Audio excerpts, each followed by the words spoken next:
Welcome back to RT. Now, Iran says it is ready to take countermeasures against possible violations of last year's hard-won nuclear deal, accusing Washington of breaking the agreement. Iran's hands are not tied and we have not burned all our bridges. We are ready to take any necessary action to counter possible violations of the nuclear deal, if the Iranian leadership decides to do so. Well, the US Congress approved the renewal of the non-nuclear related sanctions in a move which Tehran has slammed as illegal. Iran's foreign minister also called on the EU to create a special commission to look into this, saying that all parties have to stick to their promises. The White House, though, insists the sanctions do not undermine the deal. Just to be crystal clear about this, the Iran Sanctions Act is consistent with our commitments under the international agreement, and the President did not veto this bill because it does not undermine the deal.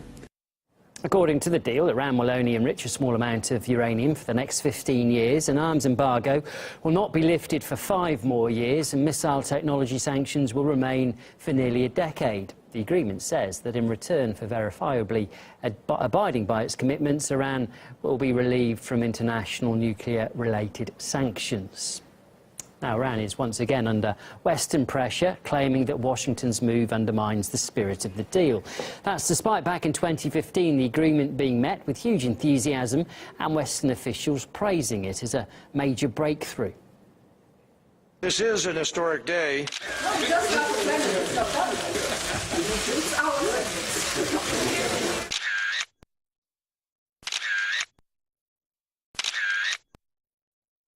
We asked a political communications professor at the University of Tehran about the change in rhetoric. So Iran believes that the nuclear agreement is violated. The United States is responsible for this violation. We have people in the US Congress that never liked the nuclear agreement, and when they had a chance to vote against it, they did. The only reason nuclear agreement was done was because they didn't have the 2/3 majority to override a presidential veto.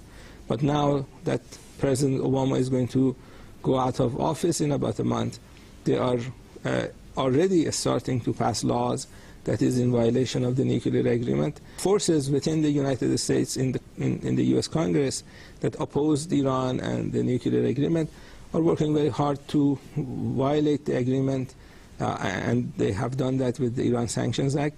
And Iranian government obviously cannot sit idly and watch